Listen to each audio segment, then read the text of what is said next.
Bienvenue mesdames et messieurs dans votre émission Vivre les réalités du ciel sur la terre. Je me présente, je suis le pasteur André et nous avons comme règle d'or sur ce plateau que Jésus-Christ est Seigneur et la parole de Dieu est l'autorité finale. Alors nous continuons dans ce qui est des étapes de la prière. Hier nous étions en train de parler comment il faut utiliser la foi et comment il faut démontrer sa foi. Alors la troisième étape que nous avions dit c'est refuser, alléluia, refuser, écoutez-moi bien, refuser de permettre au doute ou à la peur de venir remplir vos pensées. Refusez de permettre au doute ou à la peur d'entrer dans votre conscience, alléluia. Et qu'est-ce que je dis par là? Refusez de croire que, oh non, les problèmes, oh, peut-être Dieu n'a pas répondu à ma prière. Mon frère, si ta prière est basée sur la parole de Dieu, Dieu t'a répondu. Alléluia. Refuse de croire que, oh non, peut-être Dieu me fait attendre parce que je suis trop vieux, parce que je suis trop jeune. Non, refuse. Alléluia. Accepte que Jésus-Christ a déjà tout fait sur la croix et que toutes tes prières sont répondues par Dieu. Maintenant, ça va se manifester dans ce monde physique. Alléluia. Et nous avions parlé de ça la dernière fois en faisant comprendre que Satan aussi fonctionne dans les visions, dans les songes, dans les rêves, dans les suggestions. Satan aussi travaille. Il ne faut pas croire que tous les rêves que tu as, automatiquement, ça vient de Dieu. Qui t'a dit ça? Qui t'a dit que tous tes rêves viennent de Dieu? Il y a des rêves qui naissent parce que tu as beaucoup mangé avant de dormir. Il y a des rêves qui naissent parce que tu as trop réfléchi au long de la journée. Il y a des rêves plutôt qui naissent simplement parce que le diable veut te montrer que tu vas échouer. Alléluia. Mais mon frère, ma soeur, reste attaché à la parole de Dieu. Reste attaché à la parole de Dieu. Nous avons démontré aussi dans 2 Corinthiens 10 au verset 5, là où la Bible nous dit que nous pouvons contrôler nos pensées. Alléluia. La Bible dit que notre combat n'est ni contre la chair et le sang, mais contre... Allons dans 2 Corinthiens, alléluia. N'oubliez pas dans cette émission, il te faut un bloc-notes, un bic et une Bible en papier. Parce que le pasteur André veut que tu écrives tous les versets qu'il vous donne afin que vous puissiez les étudier. Alléluia, même après cette émission. Maintenant, je vais te montrer quelque chose. 2 Corinthiens 10, alléluia. 2 Corinthiens 10, moi je vous lis à partir de la version d'Arby qui peut différer de lui second, mais les idées sont les mêmes. Regardez bien ce que la Bible nous dit ici.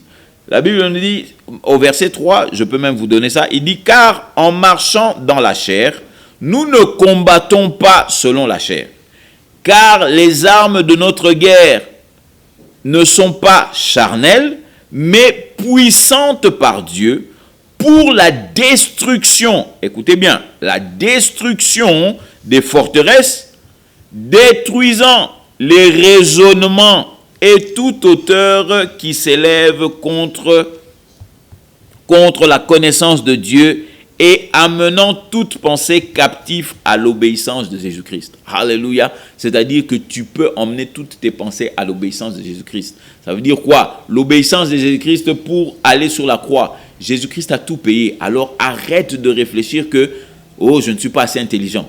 Oh, je ne suis pas assez beau. Oh, je ne suis pas assez vilain. Oh, je ne suis pas assez gros. Oh, je ne suis pas assez mince. » Arrête ça. Arrête de croire que c'est toi qui vas déterminer ton succès. Commence à croire qu'il y a un homme, cet homme de Galilée, il y a 2000 ans de cela, qui est mort sur la croix de Golgotha, afin que toi, tu sois toujours la tête et jamais la queue. Que Dieu puisse tout le temps te faire triompher. Non pas parce que toi, tu es intelligent, mais parce que Jésus-Christ a payé le prix pour toi. Alléluia. Donc, mon frère, ma soeur, la Bible dit que tu peux contrôler tes pensées. Alléluia. Et tu contrôles tes pensées avec quoi? Avec la parole qui sort de ta bouche. Nous avions fait un exercice la dernière fois où je vous demandais de compter dans votre tête et puis de dire ton nom. Tu verras que tu ne peux pas compter dans ta tête et dire autre chose. Ta tête doit s'arrêter, tes pensées doivent s'arrêter et contrôler ce qui sort de ta bouche. Donc ce qui fait, commence à confesser la parole de Dieu. Tu verras que lorsque tu as des mauvaises pensées, si tu confesses la parole de Dieu, ces pensées-là vont partir dans le nom de Jésus-Christ. Alléluia. Apprends à parler positivement. Apprends à dire la parole de Dieu. Apprends à dire les choses que Dieu a créées pour toi. Oui, mon frère, oui, ma soeur, Dieu t'a appelé au succès. Il ne t'a jamais appelé à la défaite. Donc, peu importe les choses que tu entreprends dans ta vie, sache que le seul plan de Dieu, c'est que tu réussisses. Alléluia. Dieu n'a jamais planifié que tu puisses mourir. Et puis, nous avons dit, il faut demeurer dans la réponse au lieu du problème. Demeure dans la réponse au lieu du problème. Vous avez remarqué que ce que je suis en train de dire, c'est après la prière. C'est-à-dire que tu as prié. Maintenant, tu crois que tu as reçu ce que tu as demandé. Et comme tu crois que tu as reçu, tu refuses le doute, tu refuses la peur, et puis après, tu commences à ce que moi j'appelle demeurer dans la réponse.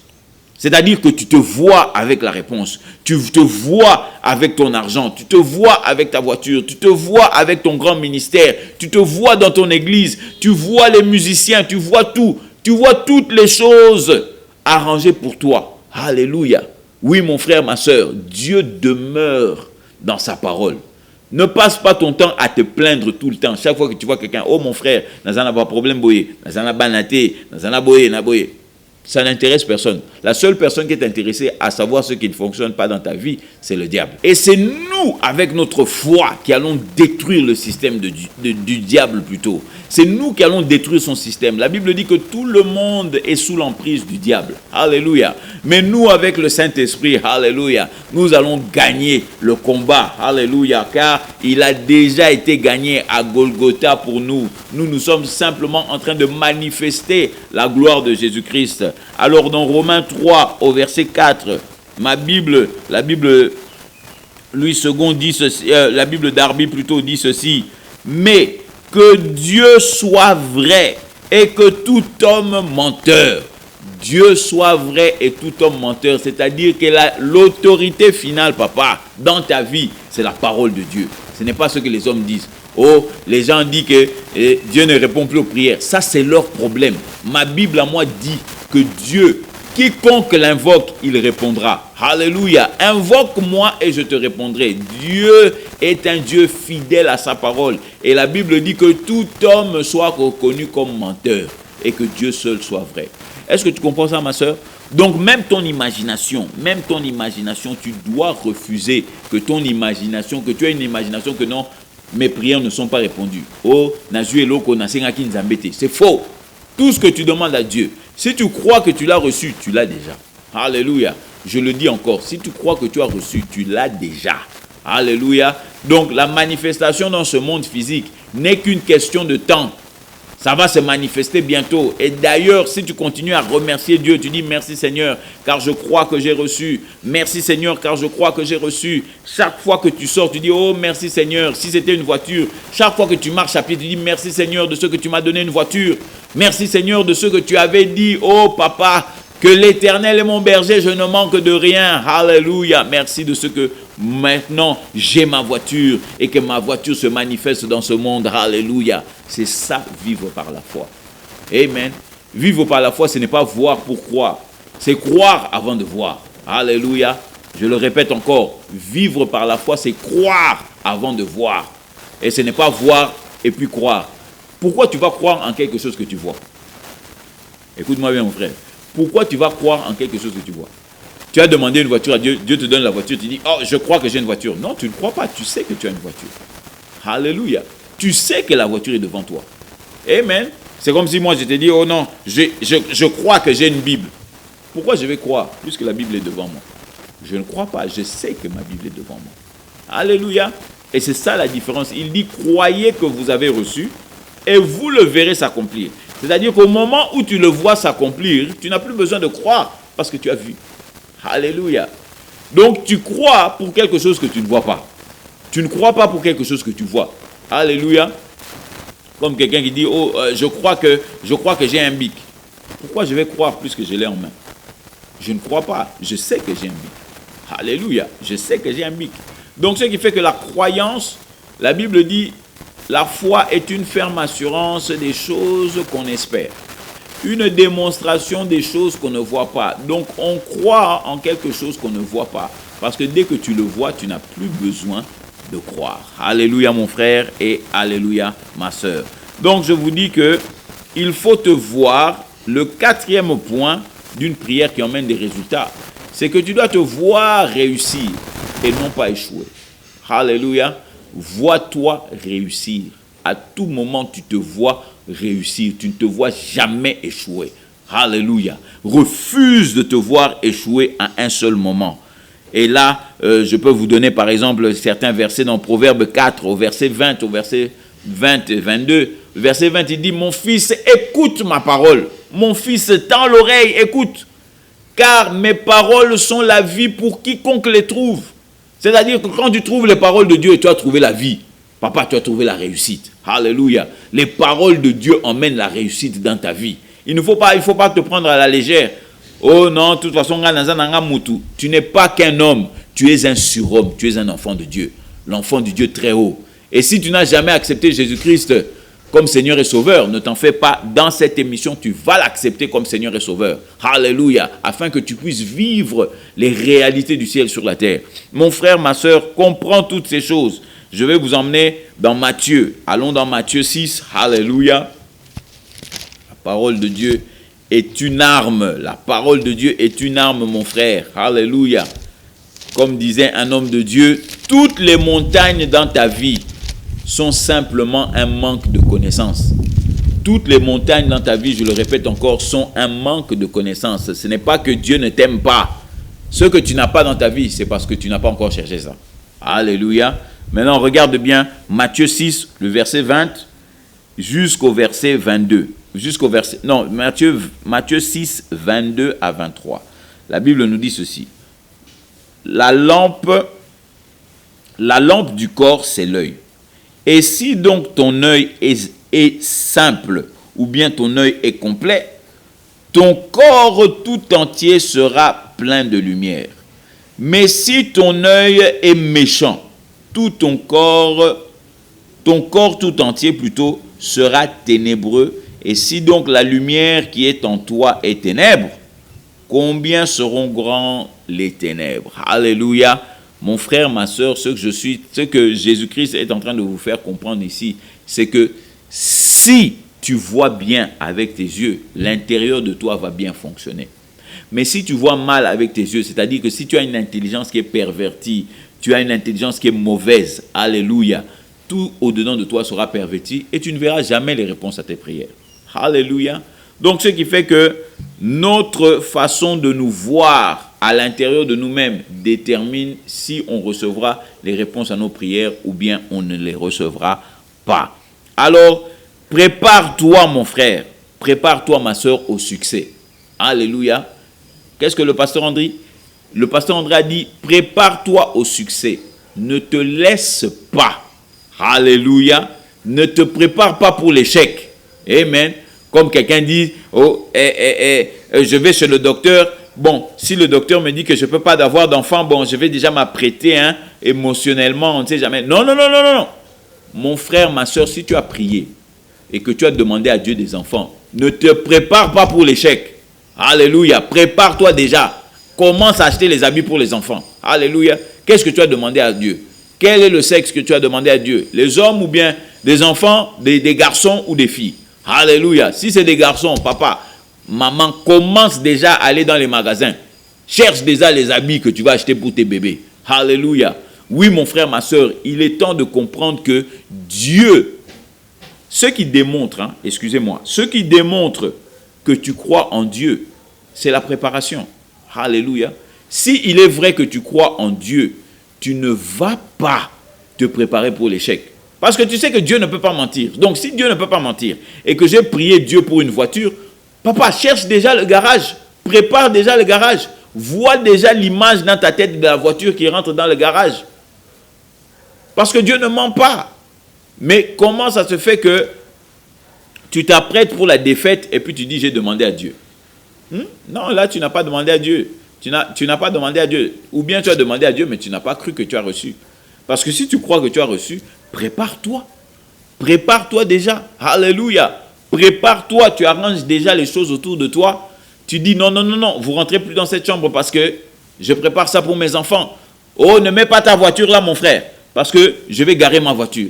Ma nouvelle voiture arrive, elle va se garer là. Alléluia. Oui, mon frère, oui, ma soeur, ne te prépare pas pour l'échec, mais prépare-toi pour le succès. Alléluia, parce que notre Dieu est un Dieu puissant et fidèle à sa parole. Alors, comme je le dirais aussi, dans cet même aspect-là, en 5e lieu, la 5e étape, c'est apprends à témoigner ce que tu crois. Alléluia, témoigne ce que tu crois. Amen. Je ne te demande pas d'aller convaincre les gens, mais je te demande de témoigner. C'est-à-dire, si quelqu'un te parle, il te dit, ah, tu as déjà trouvé le travail? Ah, non, je n'ai pas encore trouvé, mais le travail est là. Oh, comment ça, le travail est là? Oui, parce que j'ai prié Dieu et Dieu m'a donné du travail. Alléluia.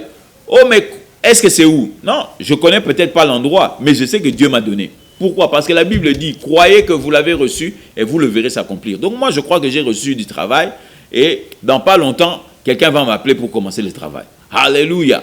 Amen. Donc, mon frère, ma soeur, apprends à témoigner la parole de Dieu. Je vais te montrer un verset. Ouvrons nos Bibles dans Apocalypse. Alléluia. Allons dans Apocalypse. Vite. Alléluia. Thank you, Jesus. On va aller là. Mais je vois que le temps qui nous est réparti pour aujourd'hui arrive à sa fin. Alors je veux que tu fasses cette prière après moi. Répète après moi, Seigneur Jésus, aujourd'hui j'ai entendu ta parole. Et je crois que tu es le Dieu vivant. La Bible déclare que si je te confesse de ma bouche comme Seigneur Jésus, et que je crois dans mon cœur que Dieu t'a ressuscité d'entre les morts, je serai sauvé. Alors maintenant, papa, je te confesse de ma bouche que tu es mon Seigneur Jésus. Et je crois profondément dans mon cœur que Dieu t'a ressuscité d'entre les morts. Et la Bible dit que je suis sauvé. Et j'accepte maintenant ton salut dans le nom de Jésus. Amen. Alléluia. Amen mon frère. Amen ma soeur. Si tu as fait cette prière avec moi, je veux que tu saches que tu es né de nouveau. Tu fais partie maintenant de la famille de Dieu. Alors, je t'encourage, trouve une bonne église, là où la parole de Dieu est prêchée. Et surtout, Jésus-Christ est reconnu comme Seigneur et comme Sauveur. Si tu n'as pas d'endroit où aller, tu as un numéro sur l'écran, appelle-nous. Et surtout, mon frère, ma soeur, alléluia, là où on t'apprend à vivre les réalités du ciel sur la terre. Alors, je suis le pasteur André, vous rappelant que Jésus est Seigneur. À la prochaine et à nous revoir.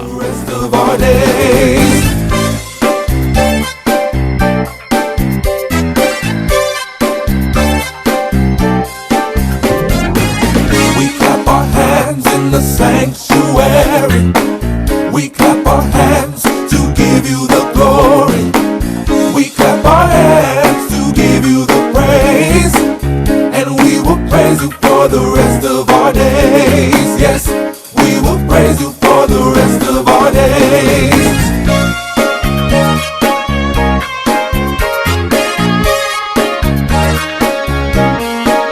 We sing a song